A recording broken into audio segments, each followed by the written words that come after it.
नमस्कार मंडळी. ओरलँडो मराठी मंडळाच्या या न्यूट्रिशन किंवा हेल्थ सिरीज मध्ये सगळ्यांचं स्वागत आहे. आपण आता बऱ्याच दिवसांनी भेटत आहोत. मध्ये गणपतीचा सोहळा झाला, आता आपण परत भेटतोय.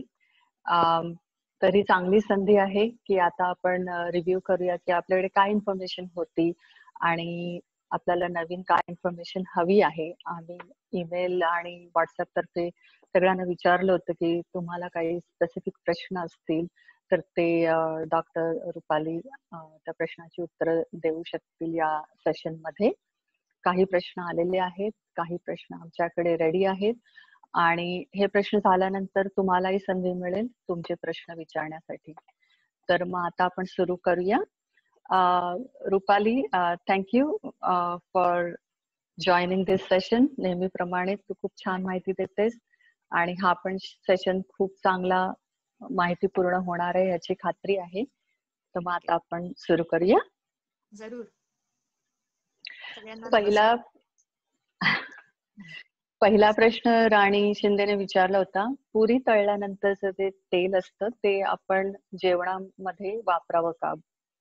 बरं, हा खूप कॉमन आणि नेहमी विचारला जाणारा प्रश्न आहे पेशंट्स कडनं, फ्रेंड्स कडनं, रिलेटिव्ह कडनं.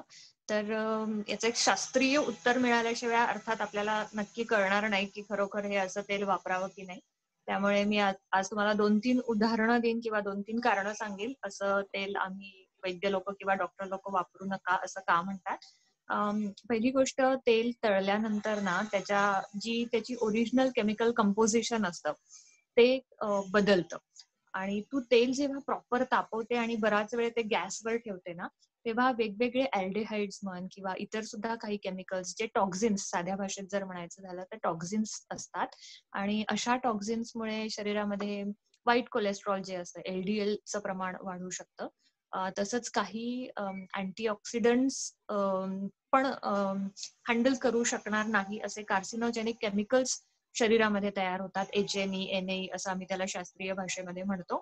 आणि हे HNE, NE, ANE रक्तामार्फत पूर्ण शरीरामध्ये फिरत असतात, ज्यांचं शरीर पचन नीट करू शकत नाही.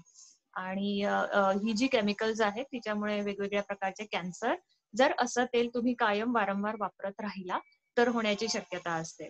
दुसरी गोष्ट की एकदा भरपूर उकळवलेल्या तेलाला किंवा बराच काळ जे तेल तापवलं गेलं आहे अशा तेलाला आयुर्वेदामध्ये विदग्ध अशी संज्ञा आहे, विदग्ध अशी टर्म आहे. विदग्ध याचा अर्थ की जो जास्त प्रमाणात ज्याला उष्णता दिली गेली आहे, जास्त प्रमाणात जो जाळला गेला आहे. आणि एखादा जाळलेला पदार्थ तुम्हाला काय पोषण देऊ शकणार ना. त्यामुळे असं जर एकदा गरम केलेलं, बॉईल केलेलं तेल आहे तर असं तेल शरीरामध्ये इन्फ्लमेटरी प्रोसेस घडवू शकतं. सेल्युलर लेवलवर, सिस्टमिक लेवलवर वेगवेगळ्या प्रकारचं इन्फ्लमेशन होऊ शकतं. इन्फ्लमेशनला साधा सोपा मराठी शब्द आहे दाह. म्हणजे पेशींमध्ये वेगवेगळ्या डिस्ट्रक्शन घडून येतं आणि हेच इन्फ्लमेशन कधी कधी हायपर ऍसिडिटीच्या स्वरूपात म्हण, कधी कधी स्किन डिसीजेसच्या स्वरूपात म्हण, कधी कधी रक्तवाहिन्या ठिसूळ होणं, इथपर्यंत ते जाऊ शकतं. त्यामुळे साधं सोपं उत्तर द्यायचं झालं या प्रश्नाचं तर एकदा जर तेल तापवलेलं असेल आणि ते तुम्ही स्टोअर केलेलं असेल 1 किंवा 2 दिवस तर ते निश्चित फेकून देण्याच्या लायकीचं होतं. एकदा तापवलेलं तेल निवलं असेल आणि लगेच ते तुम्ही थोडंसं फोडणीसाठी वगैरे वापरता आहे तरी खरं हे ऍडवायझेबल नाहीये, निश्चित नाहीये. पण बरेचदा असं होतं की फेकायचं कसं, तर ते तेल जिथे तुम्ही परत त्याला तापवणार नाही आहात अशा ठिकाणी तुम्ही वापरू शकता. मग कुठे, तर मग वाती करायला वापरा, दिवाळीचे दिवे लावायला वापरा किंवा एरवी घरी तुम्ही काही दिवे लावत असाल तर तिथे सुद्धा ते तेल तुम्ही वापरू शकतात. पण अर्थातच स्वतःच्या आरोग्याशी खेळण्यापेक्षा कधीही ते तेल न वापरलेलंच उत्तम. थँक्यू रुपाली. कारण याबद्दल ऍक्च्युली म्हणजे आपल्याकडे बरेच गैरसमज सुद्धा असतात की म्हणजे एकदा युज करू शकता किंवा 2दा किंवा 3दा, पण तू बोलतेस की तसं काही नाहीये, एकदा युज त्याची केल्यानंतर कन्सिस्टन्सी बघशील ना तू ती ओरिजिनल तेलापेक्षा कित्येक पटीने चिकट झालेली असते, बरोबर. आणि चिकट याचा सरळ सरळ अर्थ आहे की पचवायला अतिशय जड. आणि मग असे सगळे चिकट चिकट पदार्थ शरीरांमधल्या मायक्रो चॅनल्स मध्ये एक वेगळं टॉक्झिन निर्माण करून तिथेच राहतात आणि मग त्याचं शरीर जमवत राहतं ते टॉक्झिन्स. आणि आपण गेल्या अनेक सेशन्स मध्ये बोलतो आहोत की आमाची निर्मिती होते, टॉक्झिन्सची निर्मिती होते आणि these toxins are one of the major reason for many lifestyle related disorders. दुसरा प्रश्न असा आहे, आणि हा प्रश्न राणी आणि सानिका दोघींनी विचारला होता. पचनशक्ती उत्तम ठेवण्यासाठी कोणता नियम पाळला पाहिजे? बरं, मला वाटते या सेंट्रल विषयाला धरूनच आपण पूर्ण सिरीज घेतली होती. तरी देखील हा प्रश्न पडतोय ही एक चांगली गोष्ट आहे. कारण मी कायम म्हणते की खूप सारी माहिती अवेलेबल आहे इंटरनेटवर, खूप सारे आर्टिकल्स असतात, खूप साऱ्या पोस्ट असतात. तरी मग हे नक्की कन्फ्युजन आपलं दूर होत नाही. म्हणजे मी काय करू, म्हणजे मी नक्की काय करायला पाहिजे? मला वाटतं या प्रश्नाचं सगळ्यात सोपं उत्तर त्यांच्या प्रश्नातच दडलेलं आहे. पचनशक्ती, राईट? माझी पचवायची शक्ती किती आहे हे ओळखणं सगळ्यात जास्त महत्वाचं आहे असं मला आधी वाटतं. जेव्हा तुम्ही स्वतःची पचनशक्ती ओळखतात, ज्याला आम्ही आयुर्वेदामध्ये अग्नी म्हणतो किंवा एपेटाईट म्हणतो, ती जर ओळखली ना की मग तुम्हाला डूज आणि डोंट स्वतःला कळतील. दुसरी महत्वाची गोष्ट आहे ती अग्नीनंतरची स्वतःची प्रकृती. प्रकृतीला मानवेल, स्वतःची प्रकृती आधी ओळखून घ्या. स्वतःला नाही ओळखता येणार, वैद्याची जरूर मदत घ्या. आणि स्वतःची प्रकृती आयडेंटिफाय झाल्यानंतर माझ्या प्रकृतीला कुठल्या गुणधर्मांचे पदार्थ फेवरेबल आहेत असेच पदार्थ खा. आणि जे काही कॉन्ट्रास्ट गुणांचे पदार्थ आहे ते खाणं निश्चित टाळा. तिसरी खूप महत्वाची आणि पारंपरिक रित्या चालत आलेली गोष्ट आहे खरं, जी आपण आजकाल सोयीस्कररित्या विसरलो आहोत किंवा जो आपण फॉलो करत नाही, ती गोष्ट आहे ऋतूनुसार आहार करा आणि दिनचर्या तुम्ही नीट पाळा. दिनचर्या तुमची नीट असेल म्हणजे तुमची स्लीप, झोप व्यवस्थित वेळेवर असेल, शारीरिक श्रम व्यवस्थित केल्या जात असेल, मानसिक श्रम देखील आवश्यक असतात चांगल्या अर्थाने तुम्ही मनालाही गुंतवून ठेवत असाल तर मग तुम्हाला वेळेवर भूक लागणार, तुम्हाला तुमच्या बॉवेल हॅबिट्स रेग्युलर राहणार, म्हणजे तुम्हाला टॉयलेटला व्यवस्थित होणार. आणि हे दिस इज नथिंग बट सर्कॅडियन रिदम किंवा बायोलॉजिकल क्लॉक आपण ज्याला म्हणतो. तर हे तिसरं महत्वाचं आहे. बायोलॉजिकल क्लॉक जर तुम्ही फॉलो केलं तर तुमची पचनशक्ती ही कायम चांगली राहते. आणि चौथा महत्वाचा मुद्दा जो आहे तो मिताहार. मी कायम वारंवार प्रत्येक एपिसोडमध्ये उल्लेख केलेला आहे की मिताहार हा आहारामधला सगळ्यात श्रेष्ठ आहार आहे. जसं मी पूर्वीही सांगितलं की आपल्या पोटाचे इमॅजिनरी 4 भाग करा आणि त्या 4 भागामधला एक भाग हा कायम रिकामा पाहिजे. त्यामुळे अगदी पोटाला तडस लागेल इतकं किंवा नाही आवडता पदार्थ आहे म्हणून पोट भरून खाल्लंच पाहिजे असं काही नाहीये. तर तो एक पोर्शन तुम्ही रिकामा ठेवा, जेणेकरून अन्नपचन होताना जे वायू निर्माण होतात किंवा जो व्हॉल्यूम वाढतो अन्नाचा आपण खाल्ल्यावर, कारण की त्याच्यात वेगवेगळे पाचक रस ऍड होत असतात, तर त्याच्यासाठी ती जागा ठेवा. रिस्पेक्ट युअर स्टमक प्लेस असं मी म्हणेल. तर ती त्याची पर्सनल स्पेस पण तुम्ही ठेवा. आणि असं हे छोटे छोटे नियम जर पाळले तर मला असं वाटतं पचनशक्ती खूप चांगली राहील. आणि सगळ्यात महत्वाचं म्हणजे स्वतःला खाण्यापासून कुठे थांबवणं ते कळलं पाहिजे. जसं पूर्वी एक छान म्हण होती किंवा मला असं वाटतं मला माझ्या टीचरने सांगितलं ते मला आठवतंय की पहिला ढेकर आल्यावर जेवण थांबवा. तर हा एक छोटासा क्लू मी या प्रश्नाच्या उत्तराच्या शेवटी देऊ इच्छिते. चांगला क्लू आहे तो. पुढचा प्रश्न हा आहे, सर्दी सतत होत असेल तर काय करावे? हा मला असं वाटते खूपच ग्लोबल प्रश्न आहे किंवा खूपच याच्यावर बोलता येईल, एक सेपरेट सेशन सुद्धा करता येईल आपल्याला याच्यावर. पण थोडक्यात मी ज्यांनी प्रश्न विचारला आहे त्यांना एक थोडक्यात क्लू किंवा देऊ इच्छिते की कुठल्या कॅटेगरीमध्ये तुम्ही आहात हे तुम्हाला कळलं पाहिजे. पहिली, तुमची सर्दी कुठल्या अलर्जीमुळे होती आहे का? दुसरी, तुमच्या सर्दीचं कारण तुमच्या शरीरातच दडलंय का, जेणेकरून तुमच्या खाण्यापिण्यात किंवा तुमच्या लाईफस्टाईलमध्ये असं काही चुकीचं घडतंय का ज्याने ही सर्दी ट्रिगर होते? हे अलर्जी पासून वेगळं आहे, निश्चित वेगळं आहे. अलर्जीची कारणं पूर्ण वेगळी असतात आणि शारीरिक दोषांची कारणं देखील पूर्ण वेगळी असतात. तिसरी गोष्ट म्हणजे तुमच्या नाकातलं हाड वाढलंय का किंवा सायनसचा काही इश्यू आहे का, किंवा हाड वाढण्याखेरीज नाकाच्या रचनात्मक अनेक विकृती असतात. स्ट्रक्चरल डिफॉर्मिटीज नाकाच्या खूप साऱ्या असू शकतात. नाकामध्ये पॉलिप्स असणं, पॉलिप्स म्हणजे छोट्या छोट्या गाठी असणं, किंवा म्युकोझा सेन्सिटिव्ह होणं, तो मग काही वेगळ्या कारणांमुळे पण होऊ शकतो, त्याला बरीच कारणं आहे. आणि चौथी गोष्ट मला असं सांगायला आवडेल की इम्युनिटीच जर कमी असेल, अगेन हे याच्यापेक्षा वेगळं आहे, अलर्जीपेक्षा वेगळं आहे. शरीराची इम्युनिटीच इतकी कमी आहे की थोडासा सीझन बदलला तरी मला सर्दीचा त्रास होतो. तर अशा 4 कॅटेगरीज मध्ये तुम्ही स्वतःला तपासा की मला अलर्जी आहे का, माझ्यामध्ये काही स्ट्रक्चरल डिफॉर्मिटी आहे का, माझ्या खाण्यापिण्यात असं काही येत आहेत का जेणेकरून म्युकसचं प्रमाण वाढतंय आणि सर्दी होते, किंवा चेक फॉर युअर इम्युनिटी की एवढी ती ड्रॉप झाली आहे का, की काहीच कारण नाही आणि तरी मग कुठेतरी ते मॅनिफेस्ट होत आहे शरीरामध्ये. तर मला असं वाटतं या कॅटेगरीमध्ये जर तुम्ही स्वतःला शोधलं तर आपण त्यावर निश्चित सल्ला देऊ शकू. मग तो आहाराच्या बाबतीत असेल, औषधाच्या बाबतीत असेल किंवा अलर्जीच्या बाबतीतलाही असू शकतो.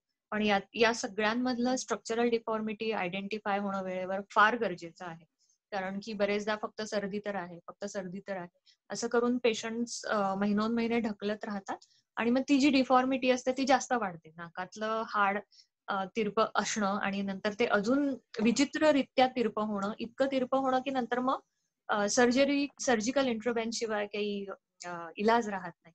तर इथपर्यंत वाट बघू नका. मला असं वाटते योग्य वेळी वैद्याचा किंवा डॉक्टरांचा सल्ला जरूर घ्या आणि निश्चित तुम्हाला यावर एक चांगला उपाय आपण करू शकतो, सुचवू शकतो.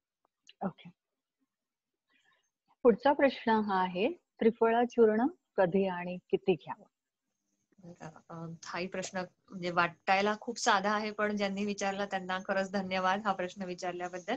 कारण की आयुर्वेदातली काही औषधं इतकी युनिव्हर्सल झाली आहे ना, की कुणाचाही सल्ला न घेता किंवा एकदम कॉन्फिडंटली आपण स्वतः तर घेतोच, पण आपल्या मित्रमैत्रिणींना आणि नातेवाईकांना पण ऍडवाइस करतो. काही नाही हो, त्रिफळा चूर्ण सुरू करा. बघा तुमचं कॉन्स्टिपेशन जातं की नाही 10 दिवसात. बघा तुमचे केस गळणं बंद होता की नाही 15 दिवसात. आणि असं बरंच काही काही गमती जमती घडत असतात. तर त्रिफळा चूर्ण बेसिकली 3 गोष्टींनी बनलेलं आहे, हे सगळ्यांनाच माहिती आहे. आवळा, हिरडा आणि बेहडा यांचं एक स्पेसिफिक कॉम्बिनेशन असतं. आणि तुम्ही जर नोट केलं तर आवळा पण कशा आहे म्हणजे ऍस्ट्रिंजंट रसाचा आहे, तुरट रसाचा आहे. हिरडा सुद्धा तुरट रसाचा आहे आणि बेहडा सुद्धा तुरट रसाचा आहे. तुरट रसाचं काम असतं की शरीरामध्ये जिथे जिथे सिक्रिशन्स आहेत, जिथे जिथे लिक्विड फॉर्म मधलं सिक्रिशन्स होतात ते थोड्या प्रमाणामध्ये कमी करणं. बरोबर. तुरट रसाने काय होतं, आपल्या जिभेलाही कोरडेपणा येतो की नाही, घशालाही कोरडेपणा येतो ना, अगदी तसंच काम त्रिफळा चूर्णाचं वन ऑफ द 100 रिझल्ट त्रिफळा चूर्णाचे हा पण आहे की शरीरातल्या वेगवेगळ्या म्युकसला ते शोषून घेतं. त्रिफळा चूर्णाचं कॉम्बिनेशन खूप अमेझिंग आहे. म्हणजे फक्त त्रिफळा चूर्णावर प्रॅक्टिस करणारे वैद्य पण मी पाहिलेले आहेत की काहीही व्याधी असो, मग त्रिफळाचं ताजा रस, त्रिफळ्याचा काढा, त्रिफळाचं चूर्ण, त्रिफळा गुगुळ म्हणा किंवा त्रिफळा घृत म्हणा, त्रिफळाचं तेल म्हणा, या सगळ्या कॉम्बिनेशन्सवर बरेच डिसीजेस ट्रीट करणारे वैद्य आजही आहेत. मग या औषधी काम करणाऱ्या चूर्णाला तुम्ही लाईटली घेऊ नका.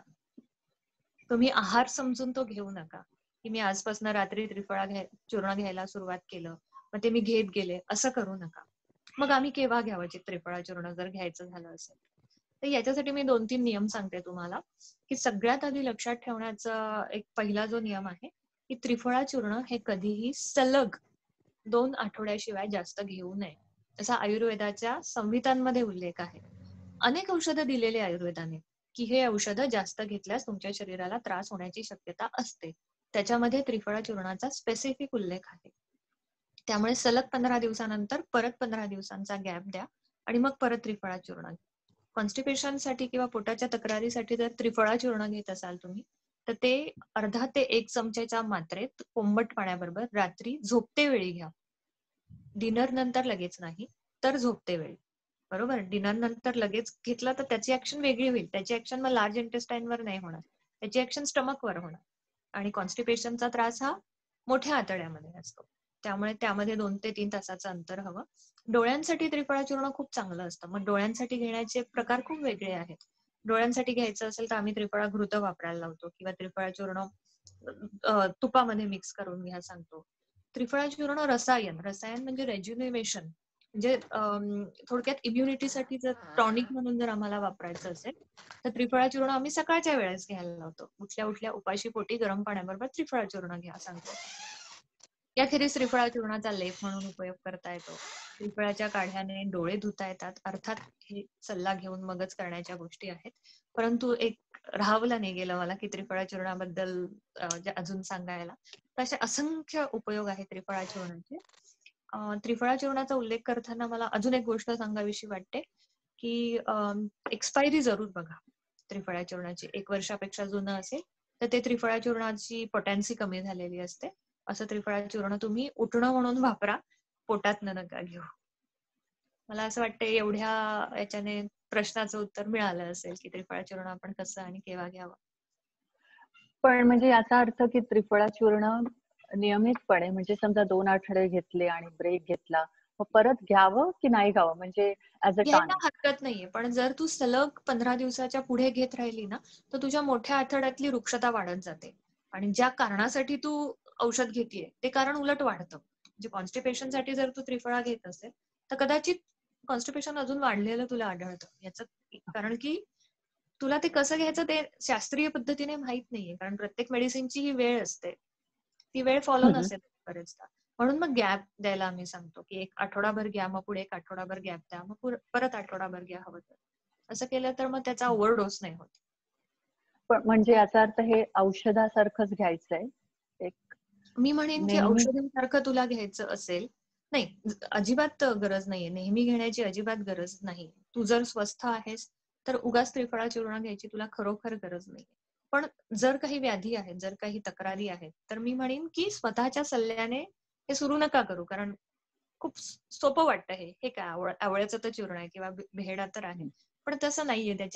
त्याची पोटेन्सी एवढी छान आहे त्रिफळा चूर्णाची ऍज अ औषध म्हणून इतकं सुंदर काम करतं ते, की ते योग्य त्या सल्ल्याने, योग्य त्या प्रमाणात, योग्य त्या वेळेस घेतलं तर त्याचं मॅजिकल रिझल्ट्स बघायला मिळतात.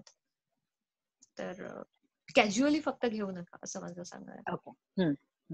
कुठलंही औषध. नाही ही ऍक्च्युअली खूपच म्हणजे महत्वपूर्ण माहिती होती की म्हणजे आहे आणि ते चांगलं आहे म्हणून घेत राहावं हे पण बरोबर नाही. बरोबर. एक प्रश्न असा आहे की आयुर्वेदिक औषधं एक्सपायर होतात का? म्हणजे आत्ताच तू सांगितलं की त्रिफळा चूर्ण 1 हो, वर्षाच्या हो. वर घेऊ नका. जे बरोबर. असेल तर ते नाही उठणं म्हणून आपण यूज करा. मला कायम म्हणजे प्रॅक्टिसमध्ये तर फार गमती-जमती झालेल्या आहे या मुद्द्यावरून, की पेशंट्स म्हणजे फोन करणार, "मॅम मला जरा माळा आवरत होते आणि मला 3 वर्षापूर्वीचा च्यवनप्राश वरच्या कप्प्यात सापडला, तर मग मी घेऊ ना? चालेल ना?" "नाही हो, फार महागाचा आहे, टाकवत नाहीये. घेऊ ना? चालेल ना?" किंवा अशा अनेक गमती-जमती आढळतात, की कपाट आवरायला काढलं, किचन कॅबिनेट आवरायला काढलं आणि काय-काय आयुर्वेदिक औषधं बाहेर आले. तर हा एक खूप मोठा मिथ आहे, ही खूप मोठी मिथ आहे किंवा म्हणतो ना आपण गैरसमजूत आहे लोकांची, की आयुर्वेद औषधांना एक्सपायरी नसते. असं कुठलंच पृथ्वीवर हे नाहीये, गोष्ट नाहीये की जिला एक्सपायरी नाहीये, राइट? तर आज मी साध्या सोप्या स्टेप्समध्ये सांगण्याचा प्रयत्न करते, की तुम्ही आयुर्वेदिक औषधं घेत असाल किंवा तुम्हाला या बाबतीत जर माहिती हवी आहे, तर कसं ओळखावं, की मी हे औषध एक्सपायर झालं आहे किंवा नाहीये. कारण बऱ्याचशा कंपनीजच्या याच्यावर आता मॅन्डेटरी आहे. पण तरीही काही लोकल फार्मसीज आहेत त्यांच्यावर नो एक्सपायरी असं अजूनही लिहिलेलं आढळतं. तर मग मी कसं समजावं, की हे एक्सपायर्ड आहे किंवा नाहीये ते मी सांगते तुम्हाला. तर मोस्टली आयुर्वेदिक औषधांच्या एक 4 ते 5 कॅटेगरीज असतात. त्याच्यामध्ये पहिलं आहे ताजा रस, दुसरं आहे काढा, तिसरं आहे भरड, चौथं आहे चूर्ण म्हणजे त्याची पावडर करणं, 5वं आहे ते आसवारिष्टांमध्ये द्राक्षासव, अश्वगंधा अरिष्ट या गोष्टी ऐकलेल्या आहेत. मला वाटते खूप कॉमन आहे.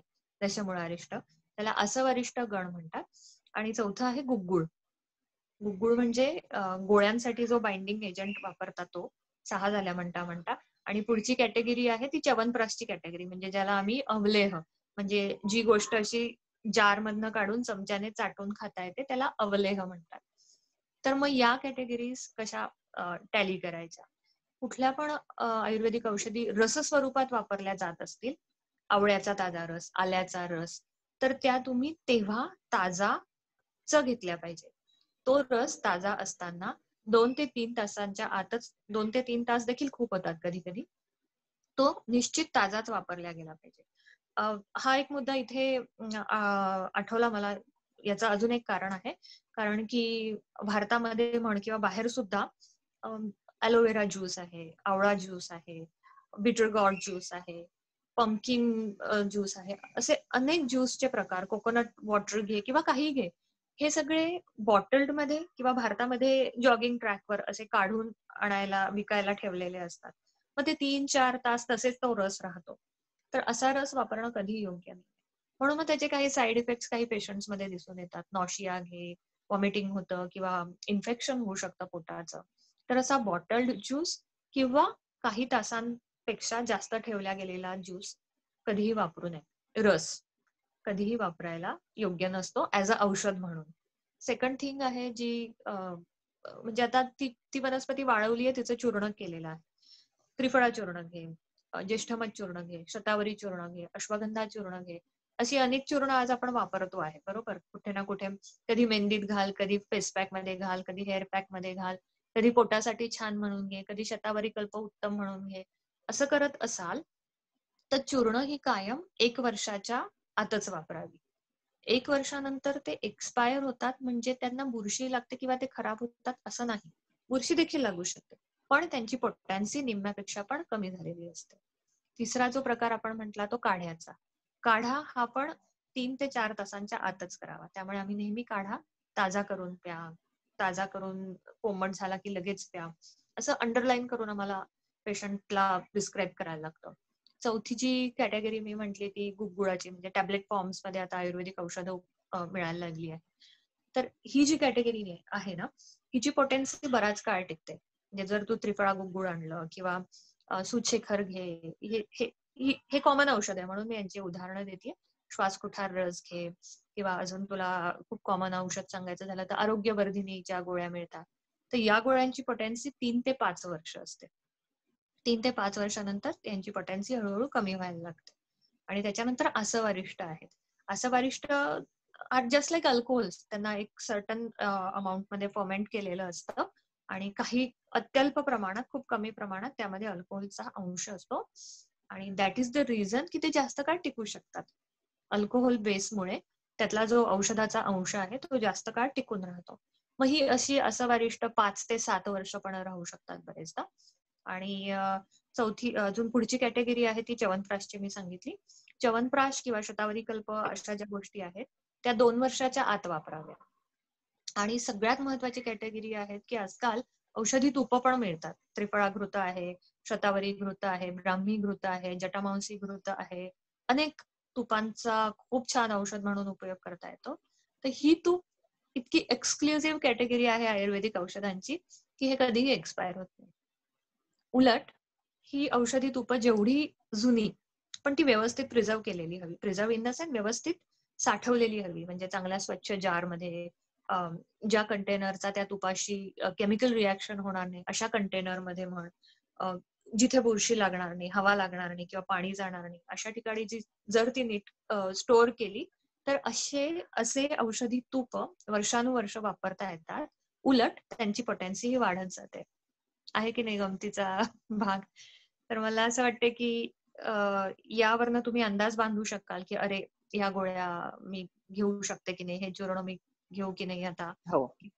असं समजून चालणार नाही की याला एक्सपायरीच नाही, असं शक्यच नाही. एक्सपायरी ही असणारच प्रत्येक औषधाला.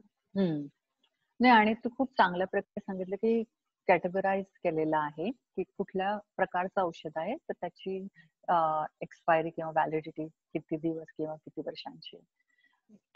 चांगला मुद्दा कव्हर केलास. एक असं मानलं जातं आणि हे खरं आहे का की आयुर्वेदिक पथ्य खूप कडक असतं, औषधं कडू असतात, घ्यायला अवघड असतात, याबद्दल तुला काय म्हणायचं? हा मला असं वाटतं जनरेशन टू जनरेशन विचारला जाणारा प्रश्न आहे की पथ्य खूप कडक असतात. तर मला असं वाटतं आपली न्यूट्रिशन जी सिरीज ज्यांनी खरोखर सगळ्यांनी बघितली आहे त्यांना कळलं असेल की अरे उलट सोपं आहे हे. आयुर्वेदिक पथ्य खरंच सोपं असतात आणि बऱ्याचशा रेसिपीज पण मी शेअर केल्या होत्या बोलण्याच्या ओघामध्ये, ज्या खूप साध्या होत्या. तुला गंमत सांगेन की काही पथ्य तर इतकी अट्रॅक्टिव्ह आहेत की त्या पथ्यापायी पेशंट येतील की काय अशी तुला भीती वाटेल. उदाहरणार्थ एक उदाहरण देते मी तुला. मायग्रेन किंवा अर्धशिशीचा त्रास ज्यांना आहे त्यांच्यासाठी काय पथ्य असेल तू इमॅजिन करू शकते? बदामाचा शिरा सकाळी सकाळी खाणं हे एक अरे वा. पथ्य. खूप तू चांगलं विचार पथ्य आहे ते. अशी पथ्य जर आम्ही वैद्य सांगणार असू तर कोणी हे करेल का, तक्रारी करतील का? असं हा म्हणजे काय म्हणतात त्याला विनोदाचा भाग आहे. पण असं जरुरी नाहीये की प्रत्येक आजारासाठीचं पथ्य हे खूप अवघड असेल किंवा खूप कडू असेल किंवा बनवायला किचकट असेल.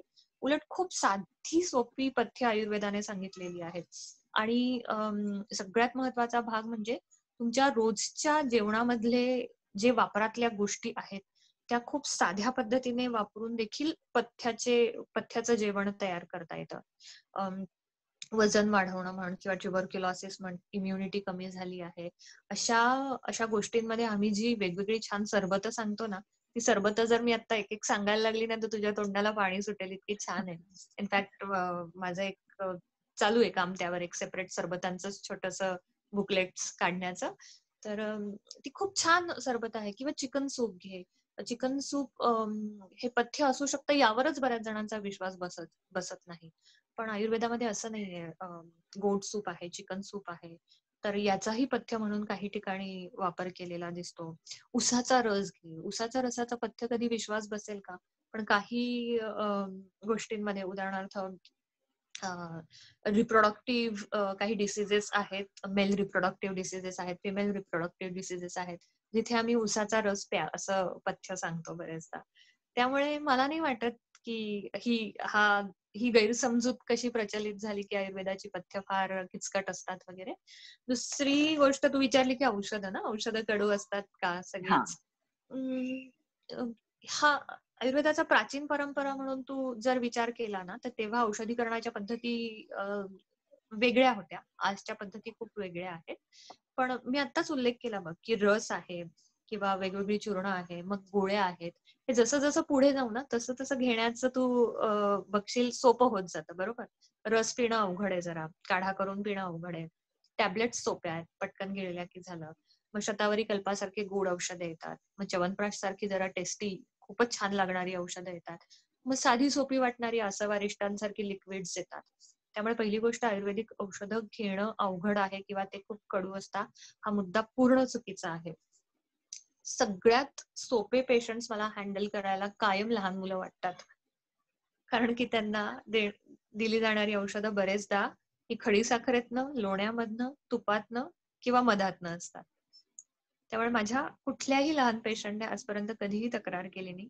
अगदी हसत-खेळत पुढच्या फॉलोअपला येऊन पुड्या कधी बांधणार, औषधं कधी देणार असा प्रश्न ते विचारायचे. त्यामुळे मला नाही वाटत की यावर विश्वास ठेवावा की आयुर्वेदिक औषधं नेहमी कडू असतात. उलट मी म्हणेन त्यातली औषधं खूप सुंदर असतात चवीला. सीतोपलादी चूर्ण हे खूप सगळ्यांना माहीत असलेलं औषध आहे. नुसतं कधी जिभेवर ठेवून बघा. जीभ अशी क्लीन होते कारण की त्यातले किचन स्पाइसेस जे वापरले आहेत त्याचं प्रोपोर्शन इतकं अमेझिंग आहे की बरोबर सगळे आपले जे काही रिसेप्टर्स आहेत टंगवरचे ते व्यवस्थित सेन्सिटिव्ह होतात, स्टिम्युलेट होतात पुढच्या खाण्यासाठी. अशी खूप छान छान औषधं आहेत. खोगोच्या गोळ्या बरेच जण खातात. त्या आता आवडतात म्हणून खाणारे बरेच जण आहेत. त्यामुळे कंठसुधारक असो, अविपत्तिकर चूर्ण असो, सीतोपलादी चूर्ण असो, हे अतिशय टेस्टी औषधं आयुर्वेदात आहे. त्यामुळे औषधांची भीती कुणीही बाळगायचं कारण नाहीये. औषधांच्या चवीची भीती. एक चांगला गैरसमज तू दूर केलास आता. आयुर्वेदिक औषधं आजकाल ऑनलाईन पण अवेलेबल असतात. ती आपण स्वतःहूनच ठरवून घेणं योग्य आहे का? नाही, अजिबात नाही. म्हणजे आपण जो हा प्रश्न घेतलाय तो खरोखर गरजेचा वाटतोय मला याचं उत्तर व्यवस्थित देणं.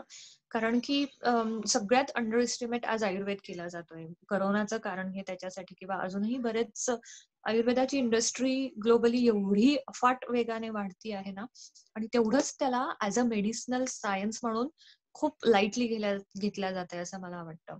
कारण की एकदा त्याच्यावरचा ड्रग्ज अँड मेडिसिनचा शिक्का काढून टाकला आणि डायटरी प्रॉडक्ट किंवा कॉस्मेटिक प्रॉडक्ट म्हणून ते बाजारात आलं, एफएमसीजी म्हणून बाजारात आलं, तर लोक स्वतःहून त्याचा वापर खूप जास्त करतात. मग साधं ते खोकल्याचं औषध असू दे, मी सीतोपलादी चूर्णाचा उल्लेख केला, ते औषध असू दे, शतावरी कल्प असू दे. अगं अश्वगंधासारखं चूर्ण आहे की जे खरंच औषधी म्हणूनच वापरलं जावं कारण त्याचा हार्टवर आणि ब्लड वेसल्सवर एवढा मोठा परिणाम आहे की ते कधीही स्वतःच्या मनाने घेणं निव्वळ मला असं वाटते धोकादायक आहे. त्यामुळे ऑनलाईन कितीही त्या औषधाबद्दल माहिती असेल, कितीही त्या औषधाबद्दलचे चांगले वाईट रिव्ह्यूज असतील, किंवा त्या फार्मसीने कितीही दावे केलेले असतील, केस गळणं 10 दिवसात थांबेल, पाळीच्या तक्रारी दूर होतील, स्किनसाठी बरेच प्रॉडक्ट्स आहेत, किंवा पॉलिसिस्टिक ओव्हॅरियन डिसीज साठी पण मला म्हणजे अगदी दुर्दैवाने सांगावं लागतंय की आज ऑनलाईन खूप औषधं तुम्ही इझिली विकत घेऊ शकतात. याखेरीज लॅक्टोजेनिक काही औषधं आहे, म्हणजे बाळंतपणानंतर दुधाचं प्रमाण वाढवावं म्हणून काही औषधं दिसतात. वजन कमी करणं हा फार एक इम्पॉर्टंट मार्केटचा भाग आज इंडस्ट्री कॅप्चर करते, हर्बल इंडस्ट्री, की जो खूप भयावह आहे, खूप घाबरवणारा आहे.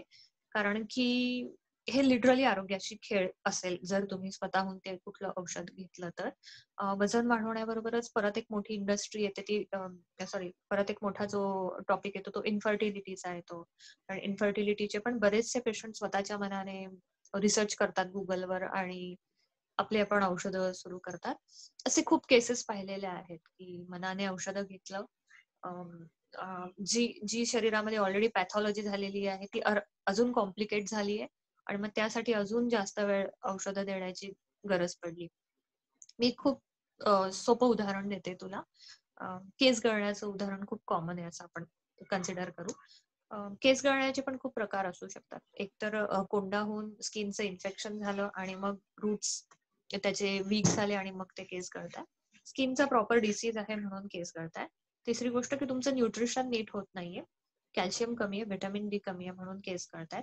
तिसरी गोष्ट पोस्ट नेटल किंवा मेनोपॉझल, पेरिमेनोपॉझल एज आहे किंवा पाळी सुरू होण्याचा काळ आहे, त्या काळात पण केस गळण्याची शक्यता असते. पाचवी गोष्ट आहे खूप सारे hormonal imbalances regardless of your age or gender तुमच्या शरीरामध्ये होत आहेत आणि त्यामुळे तुमचे केस गळत आहेत. अजून एक गोष्ट आहे की तुम्ही टोटली वेगळ्या जिओग्राफीमध्ये शिफ्ट झालेला आहात, जिथली डाएट आणि लाईफस्टाईल तुमच्या अजिबात परिचयाची नाहीये, जीन्सला, म्हणून तुमचे केस गळत आहे. आणि अजून बाल्डनेसचे अनेक प्रकार, अशी 20-30 प्रकारचे डायग्नोसिस आम्ही केस गळण्यामध्ये करू शकतो. मग ज्या व्यक्तीला कॅल्शियमची अजिबात गरज नाहीये त्या व्यक्तीने कॅल्शियम जास्त घेतलं तर किडनी स्टोन होणार आणि केस गळायचे थांबणार, कारण त्याचं रिझन वेगळंच असणार. ज्याची स्किन हेल्दी आहे, ज्याला डॅन्ड्रफ नाहीये, ज्याला इन्फेक्शन नाहीये, त्याने जर त्यासाठीचं औषध घेतलं तरी त्याचे केस गळायचे थांबणार आणि त्याची न्यूट्रिशनल लेवल न भरता तशीच राहील.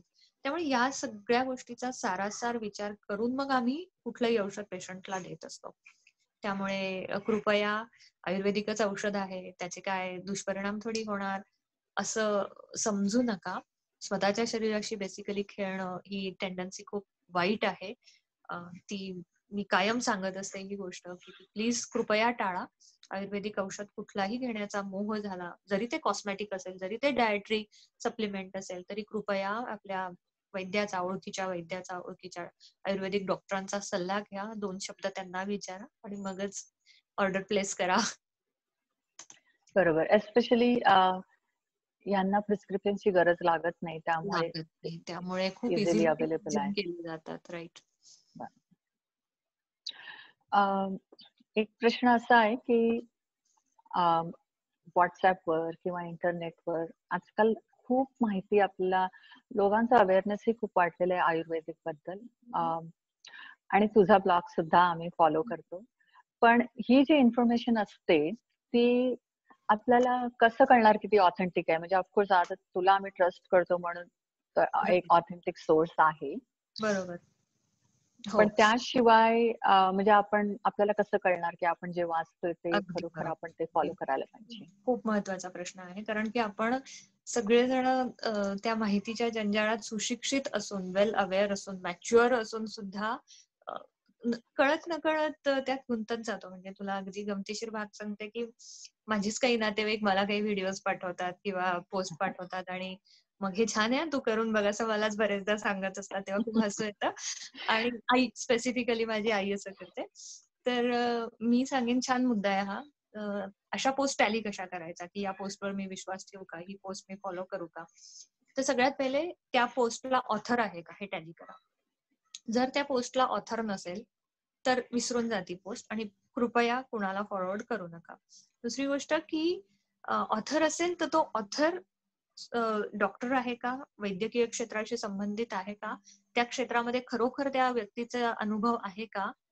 कारण आयुर्वेद, मी परत सांगितलं की आयुर्वेद हे दुर्दैवाने असं क्षेत्र झालं आहे की कुणी पण अधिकारवाणीने त्यावर लिहितं आणि बोलतंय आज, की ज्यांचा आयुर्वेदाशी काडी मात्र संबंध नाहीये, त्यातलं शिक्षण त्यांनी घेतलेलं नाहीये, अशी लोक पण खूप अधिकारवाणीने हे करा ते करा असे सल्ले देत असतात. तर जर ऑथर सापडली तर टॅली करा की ती आयुर्वेदाशी संबंधित आहे का, त्याने आयुर्वेदाचं शिक्षण घेतलेलं आहे का आणि ती प्रॅक्टिस करते का. दुसरी गोष्ट, असे कुठलेही उपाय की जे जरी वाटत असले की किचन मधले आहे, मग ते लसूण असेल, लिंबू असेल, काळे मिरे असतील, लवंग असतील, अशी कुठलीही कॉम्बिनेशन एकत्र करून स्वतः ते ट्राय करू नका. त्याच्यासाठीचे रेफरन्सचे शोधा, की खरोखर असा रेफरन्स कुठे आलेला आहे का, कुठे. ही सगळ्यात अवघड गोष्ट आहे, मला असं वाटतं कोणी करत नाही. पण करण्याचा प्रयत्न करा.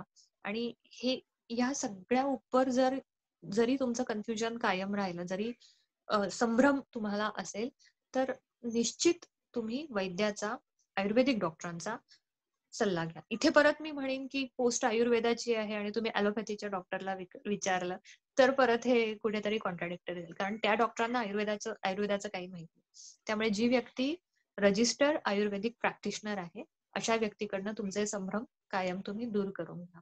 आणि ज्या पोस्ट बद्दल शंका वाटते ती पोस्ट कृपया फॉरवर्ड करू नका. जरी ती काय म्हणतो आपण, जरी त्या पोस्टमध्ये काही पोटेन्शियल थ्रेट वाटत नसेल, हे काय लिंबू पाणीच तर घ्यायला लावताय, किंवा हे काय लसणाच्या 4 पाकळ्यांचा रस काढून कानात अस्तर घालायला लावायचा आहे, असा विचार करू नका. कारण अशा एखाद्या फॉरवर्ड केलेल्या पोस्टमुळे कुणाचं तरी मोठं नुकसान होण्याची खूप शक्यता आहे. आणि अशा केसेस मी पाहिलेल्या आहेत की व्हॉट्सअपवर वाचलं म्हणून केलं. साधी गोष्ट आहे की आता वाफ घेण्याचं प्रमाण, यावर मी एक डिटेल ब्लॉग पण लिहिलेला आहे की वाफ घ्या, काढा प्या. अरे पण किती प्या, कसा करा, किती प्रमाणात घ्या, किती इंटरव्हलने घ्या, किती तीव्रतेने ती वाफ घ्या, ह्याचं काहीही ज्ञान नाही. साधं व्हॉट्सअपवर आलं, फेसबुकवर वाचलं, इंटरनेटवर मिळालं म्हणून ते फॉलो केलं. मग बरेचशा तक्रारी घेऊन मेसेजेस येतात, फोन येतात, पेशंट्स येतात. त्यामुळे टॅली करा अधिकृत व्यक्तीकडनं, असं मी सांगेन. हो, कारण या कोविडच्या काळामध्ये त्याचं प्रमाण आय थिंक जास्तच वाढलेलं आहे. फ्री मध्ये इन्फॉर्मेशन भरपूर मिळते आहे आणि त्या सगळ्या वस्तू आपल्या घरात उपलब्ध आहेत, म्हणून असं वाटतं की हो त्याच्यामधून आपल्याला काही म्हणजे वाईट काही ह्याच्यातून नाही होऊ शकणार. पण तो एक चांगला गैरसमज दूर केला त्या बाबतीत. एक अनॉनिमस प्रश्न आलेला आहे, तो मी बघते आता. प्रश्न असा आहे, what are the causes of chronic urticaria or hives?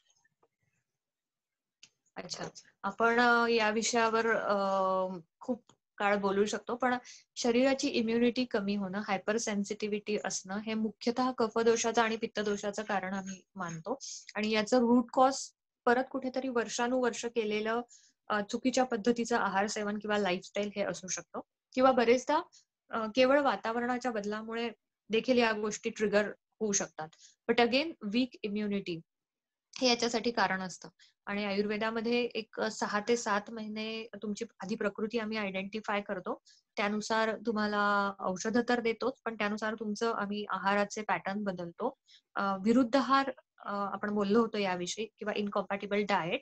बरेचदा खूपशा पेशंट्समध्ये हा इनकॉम्पॅटिबल डाएट, इनकॉम्पॅटिबल फूड कॉम्बिनेशन्स किंवा विरुद्ध आहाराचं सेवन किंवा विरुद्ध आहार जे खाल्ला जातो, ती एक हिस्ट्री आम्हाला शोधून काढायला लागते. आणि कुठेतरी एखादा क्लू विरुद्ध आहारामध्ये मिळतो आम्हाला. मग अशा गोष्टी आम्हाला आधी आयडेंटिफाय करायला लागतात की ज्या गोष्टी केल्याने या पेशंट्समध्ये ही हायपर सेन्सिटिव्हिटीची रिॲक्शन ट्रिगर होते. त्या गोष्टी कमी केल्या ना की मग या हाईव्स म्हण, किंवा अर्टिकॅरिया म्हण, किंवा अलर्जिक सायन्युसायटिस म्हण, अलर्जिक रायनायटिस म्हण, याचे इंटरव्हल्स आपण कमी करू शकतो, इम्युनिटी वाढवू शकतो आणि त्याच्या सिम्पटम्सची सिव्हिरिटी पण खूप छान कमी करता येते. मग साधी खूप छान औषध आहे जी घरातल्या हळदीपासून तयार झालेली असतात, खडीसाखरेपासून तयार झालेली असतात. आमसूल एक औषध आहे, आपण याचा मागेही उल्लेख केला होता की साधे सोपे आम्ही सोल्युशन देण्याचा प्रयत्न करतो आयुर्वेदामध्ये. या कारणासाठी आमसुलाचं सरबत हाईव्हसाठी, अर्टिकॅरियासाठी आम्ही खूप पथ्यामध्येच ते इन्क्लूड करतो. याखेरीज कारणं शोधायला लागतात. बरेचदा कॉन्स्टिपेशन हे एक रूट कॉज सापडतं आम्हाला. कधी कधी मी उल्लेख केला तसा इनकॉम्पॅटिबल डाएट सापडतो. कधी कधी लहान मुलांमध्ये जर असं होत असेल ना, तर त्याचे रूट कॉजेस पॅरेंट्सच्या जीन्समध्ये पण आम्हाला सापडू शकतात. मग त्या अनुषंगाने त्या मुलांची ट्रीटमेंटचा कोर्स पूर्ण बदलतो. मग अशा वेळेस आम्ही इम्युनिटी वाढवणारी जी आवळा आहे किंवा अश्वगंधा आहे, गुळवेल आहे, पिंपळी आहे, सुंठ आहे, तर याचे वेगवेगळे कॉम्बिनेशन्स आहारातनं देतो. मी कदाचित मागच्या एखाद्या सेशनमध्ये या गोष्टीचा उल्लेख केला असेल, की दूध आणि पिंपळी एकत्र उकळवून ती लहान मुलांना दिल्या. अगेन मी परत एकदा अंडरलाईन करेल की कृपया आधी वैद्याचा सल्ला घ्या. तर हे खूप सिम्पल कॉम्बिनेशन आहे की घरात दूध असतं, पिंपळ्या पण इझिली आजकाल मिळतात. पिंपळी दूध आणि गुळवेलीचं चूर्ण हे एकत्र चहासारखं उकळवलं, गाळलं आणि ते मुलांना दिलं तर ॲडेनॉइड्स मध्ये किंवा रिकरंट टॉन्सिलायटिस मध्ये खूप छान त्याचे रिझल्ट मिळतात.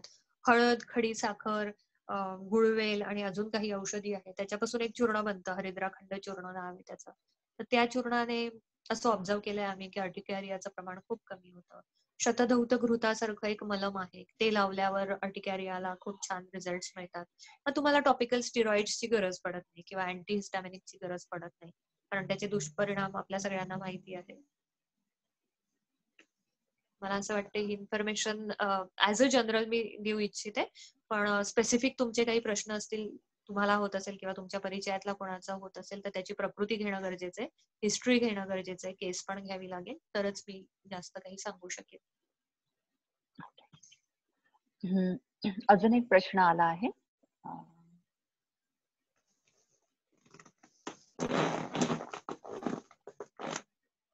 हो, ऍक्च्युली ह्याच्याबद्दल ही सुद्धा तू आधी बोलली होतीस, तरी पण मी हा प्रश्न रिपीट करते. हा प्रश्न शिरीषने विचारलाय. फेसबुकवर एक व्हिडिओ आला होता, त्या जेवणाच्या वेळी पाणी न पिण्याबद्दल बहुतेक राजीव दीक्षित बोलत होते. जेवणाच्या आधी 45 मिनिटं पाणी न पिणं किंवा जेवणानंतर 1.5 तासाने पाणी पिणं. म्हणजे मी बोलू शकतो डायरेक्टली इथे. येस, बोल बोल बोल. एकदम म्हणजे मला शनिवारी नेमकं आता सुद्धा वर्किंग असल्यानंतर बऱ्याच वेळेला मी सेशन्स मिस करतो. पण एनिवे, तर फेसबुकला तो मी व्हिडिओ शेअर केला होता, राजीव दीक्षितांचा होता बहुतेक, आणि तो जठराग्नी या विषयाशी ते बोलत होते. त्यांनी लिहिलं, म्हणजे सांगितलं होतं की किमान 1.5 तास आधी पाणी पिऊ नका किंवा 1.5 तासानंतर पाणी पिया, आणि ते सुद्धा असं घोट घोट पाणी. ते खूप जवळजवळ 15-20 मिनिटाचा तो व्हिडिओ आहे. आणि त्याच्यात म्हणजे पिल्यानंतर त्याचं काय होईल, अन्नाचं काय रूपांतर कशामध्ये होईल वगैरे हे सगळं त्यांनी त्याच्यात सांगितलं होतं, आणि ते बरचसं पटण्यासारखं होतं, निदान मला माझ्या प्रकृतीसारखं. मी हा व्हिडिओ पाहिलेला नाहीये, परंतु याच्यावर मी एक पूर्ण मोठा डिटेल ब्लॉग लिहिला आहे. उदक गाथा असा मराठीत नाव आहे त्या ब्लॉगचं, आणि water tales myth or facts हा इंग्लिश व्हर्जन आहे त्याचं. rupaalipanse.com वर तुम्ही तो वाचू शकता. तर याच्यात प्रत्येक याला मी सायंटिफिक रिझन द्यायचा प्रयत्न केलाय की जेवायच्या इमिडिएटली आधी पाणी का नका पिऊ, जेवल्यानंतर लगेचच पाणी का नका पिऊ, किंवा जेवताना पाणी प्यायचं असेल तर ते कसं प्यावं, किंवा उपाशीपोटी पाणी प्यायचं असेल तर त्याचे काय परिणाम तुमच्या शरीरावर होतील, गार पाण्याचा काय परिणाम शरीरावर होतो, गरम पाण्याचा परिणाम काय शरीरावर होतो, किंवा वेगवेगळ्या व्याधींमध्ये पाणी पिण्याबद्दल काही पथ्य आहेत का. तर असा सगळा सारासार विचार करून आणि आयुर्वेदाच्या अनुषंगाने शास्त्रीय माहिती देण्याचा प्रयत्न केलाय. तर मला असं वाटेल आपण तो ब्लॉग निश्चित वाचला तर तुमच्या अजून काही शंका असतील पाणी पिण्याच्या बाबतीतल्या तर त्या नक्की. नाही, मी तो वाचेलच, त्याच्यावर प्रश्न नाहीये. माझा प्रश्न त्याच्या पुढे जात होता की अशा ज्या साध्या साध्या गोष्टी असतात, ज्या म्हणजे खऱ्या अर्थाने फार क्लिष्ट नाही आणि फार मोठ्या नाही, अत्यंत साध्या गोष्टी असतात घरी. म्हणजे साधी सर्दी झाली तर हळद दूध प्या, पण अगदी वर्षानुवर्ष पिढ्यानपिढ्या केलेला उपाय असतो. बरोबर. असे साधे उपाय किंवा अगदी लवंग 4 लवंग गरम करून मधाबरोबर घ्या, म्हणजे कफ सिरप सारखं उपयोगी होऊ शकतं. म्हणजे मी जरी आयुर्वेदिक डॉक्टर नसलो तरी मी माझ्या ऑफिसमध्ये हे लवंग आणि मधाचं सगळ्या लोकांना कदाचित माझ्या मूर्खपणामुळे सांगत असेल, तेही शक्य आहे, परंतु हे अत्यंत साध्या गोष्टी असतात निश्चित त्याच्यातनं काही फार आपण बोललोय मला असं वाटते. पण मला सांगायला आवडेल की तुम्ही हा मुद्दा घेतला तो खरंच खूप छान आहे. हळद घेऊ शकतो आपण. रोज मी जर भाजीमध्ये हळद टाकू शकते तर मी ती हळद दुधातनं का नाही घेऊ शकत? अगदी बरोबर आहे. पण अर्धा ते पाव चमचा असणारी हळद जर कुठेतरी तुम्ही 3 चमचे घेताय तर अलार्मिंग, राईट? कारण की तो कॉमन सेन्स आहे आणि तो प्रत्येकाला असतोच, निश्चितच असतो. कारण की आपल्या संस्कृतीला आपण ते कॉमन आहे की हळद मी अर्धा चमचाच टाकणार, 4 चमचे हळद मी भाजीत नाही टाकणार. पण आज तुम्ही ग्लोबली विचार केला ना तर हळदीचे एक्स्ट्रॅक्ट काढून गोळ्या मिळतात, तुम्हाला माहितीये. त्या किती प्रमाणात घ्यायच्या काय याचं कुठलंही भान सुसंस्कृत समाजालाही नाहीये आज. आणि बरेचदा त्या चुकीच्या पद्धतीने घेतलेल्या दिसतात. अगदी छान. लवंग 3 मी लवंग घेतल्या, भाजल्या, त्या अर्धा चमचा मधामध्ये मी मिक्स केल्या आणि खाल्ल्या. बरोबर? यात काहीही चूक नाही. पण हेच जर मी सलग 15 दिवस करतेय, 20 दिवस करतेय, शरीर माझं सांगतंय की माझा खोकला बरा नाही होते, तरी मी या होम रेमेडीज कुठेतरी अगेन्स्ट मेडिकल ऍडवाइस सुरू ठेवल्या असतील तर ते मात्र चुकीचं आहे. होम रेमेडीज पूर्ण वेगळ्या आणि आयुर्वेदिक औषधं पूर्ण वेगळे. बरोबर. अजून कोणाला काही प्रश्न आहेत का? मी नम्रता बोलतेय. मला प्रश्न आहे विरुद्ध अन्ना विषयी. तर रुपाली, मला विचारायचं होतं की विरुद्ध अन्न मी ऐकला तो मागचा प्रोग्राम की दूध आणि फिश खाऊ नये एकत्र. आणि मला असा प्रश्न पडतो की संध्याकाळी जनरली मी मुलांना सांगते की दूध प्या आणि then 3 hours later fish curry केलेली असते. तर किती वेळ जायला पाहिजे मध्ये हे विरुद्ध अन्न जेव्हा तुम्ही म्हणता तेव्हा साधारण आपण किती वेळ द्यायला पाहिजे मध्ये? बरोबर. साधारणपणे 1 कप जर दूध मुलांनी घेतलं असेल तर ते पचवायला त्यांना एक साधारण 1.5 ते 2 तास लागतो. ओके.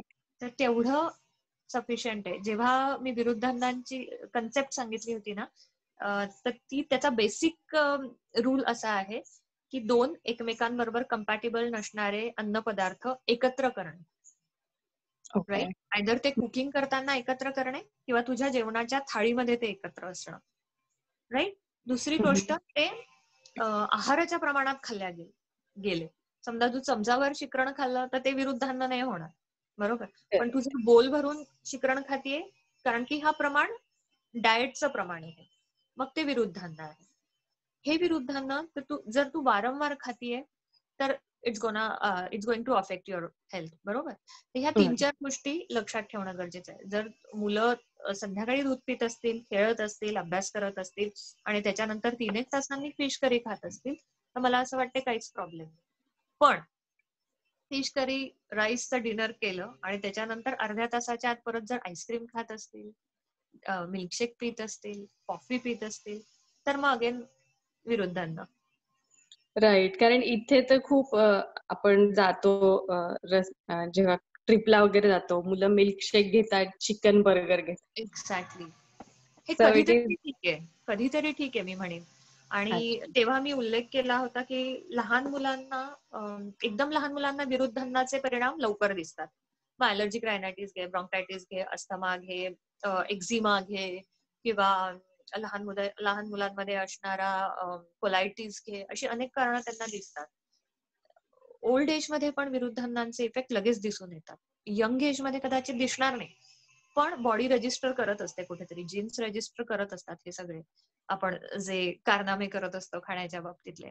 आणि जेव्हा वेळ येते, जेव्हा तुमचं एज वाढतं, जेव्हा तुमची इम्युनिटी कमी होते किंवा एन्व्हायरमेंटल चेंजेस होतात, जसं आता बघ व्हायरल लोड वाढलाय सगळीकडचा, मग तुमची इम्युनिटी कमी असेल तर मग कुठेतरी हे सगळं टोल घेणारच आहे शरीर परत तुमच्याकडे.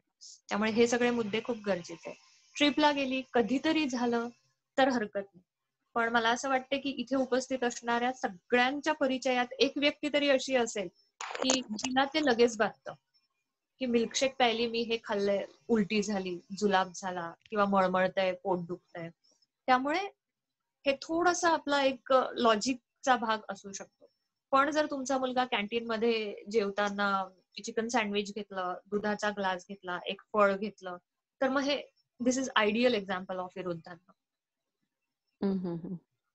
जे ऐकायला मिळतं मला बऱ्याच जणांकडून. आणि एक प्रश्न माझा असा आहे की साऊथ इंडियन लोक बरेच फिश बरोबर कढी खातात, तर ते विरुद्ध अन्न असतं का? म्हणजे कढी इज विरुद्ध अन्न का? फिश बरोबर दही आणि दुधाचा जो कॉम्बिनेशन आहे ते विरुद्ध अन्न तर स्ट्रेट अवे सांगितलेलं आहे.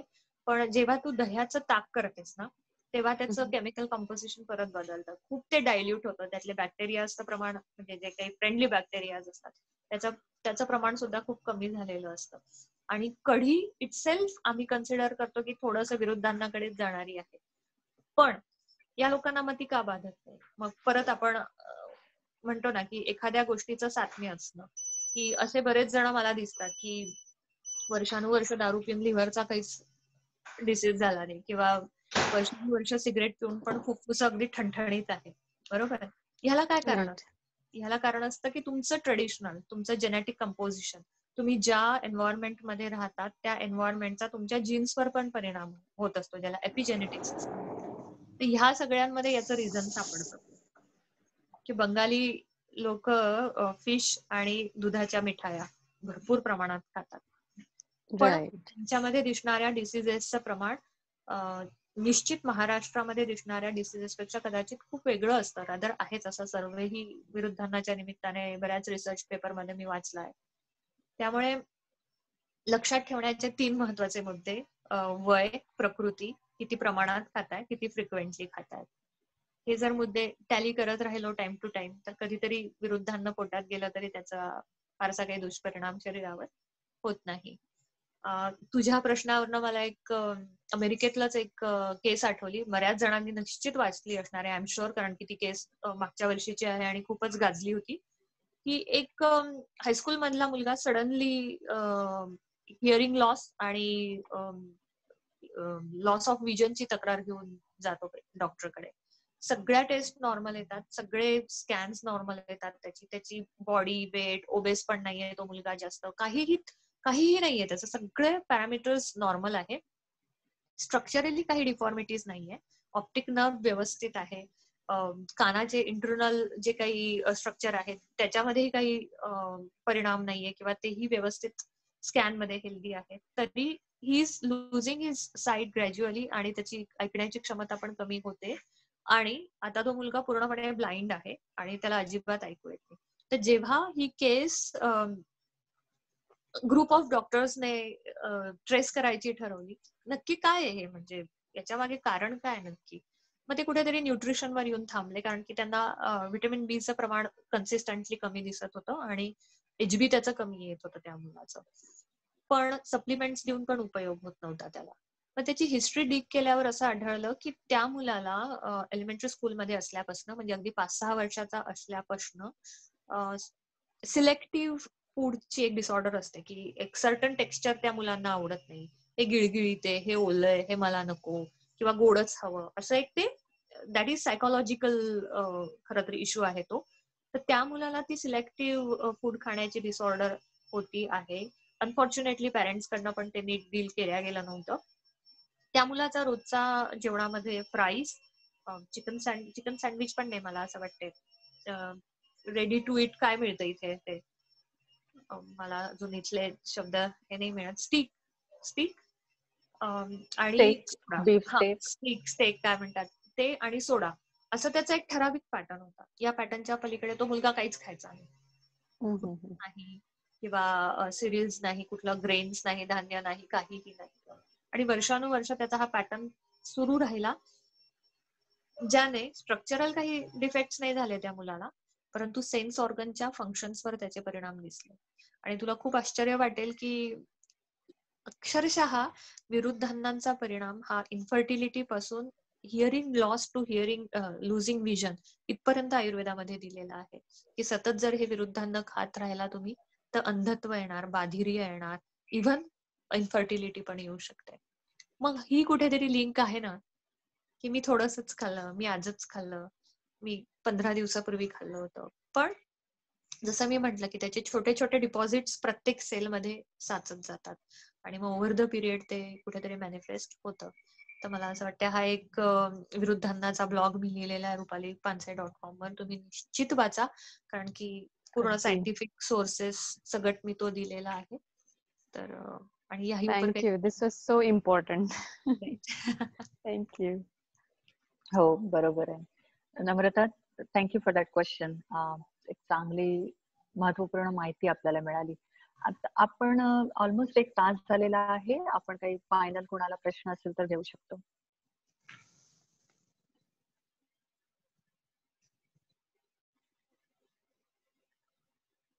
All right. Rupali, thank you so much. आजची ही इन्फॉर्मेशन खूपच सगळ्यांनाच हेल्पफुल असणार आहे याची खात्री आहे. तुझे खूप खूप धन्यवाद. मला वाटतं हा कन्क्लुडिंग सेशन आहे का रश्मी आजचा या आपला? वर्षीसाठी तरी हो. नाही, मग मला तुझे आभार मानू देत मला तुझे, की तू या न्यूट्रिशन सिरीज थ्रू मला सगळ्या ऑर्लँडो मधल्या मराठी लोकांची माझ्या आवडत्या विषयांवर बोलण्याची संधी दिली. मला असं वाटतं आपण खूप चांगले चांगले टॉपिक्स कव्हर केले. डायबिटीस होता, कोलायटिस होता, इम्युनिटी आणि डाएट होता, आणि अजूनही निश्चित आपण करतच राहू. तर तुझे खूप आभार आणि थँक्यू. थँक्यू. यावर्षी मराठी मंडळानेही वेगवेगळे उपक्रम घेतले आणि या कोविडच्या काळामध्ये आपल्याला एक ऑनलाईन जाण्यापेक्षा दुसरा कुठलाच ऑप्शन अवेलेबल नव्हता आणि त्याचा आपण पुरेपूर फायदा घेतला. आणि तुझ्यासारखे जे नॉलेजेबल लोक आहेत त्यांच्याकडून आपल्याला माहिती मिळते. तर आम्ही ऍक्च्युली फॉर्च्युनेट आहोत की तुझ्याकडून आम्हाला या सगळ्या गोष्टीबद्दल सल्ला मिळाला. धन्यवाद. What I'm gonna do is I'm gonna go bum bum bum bum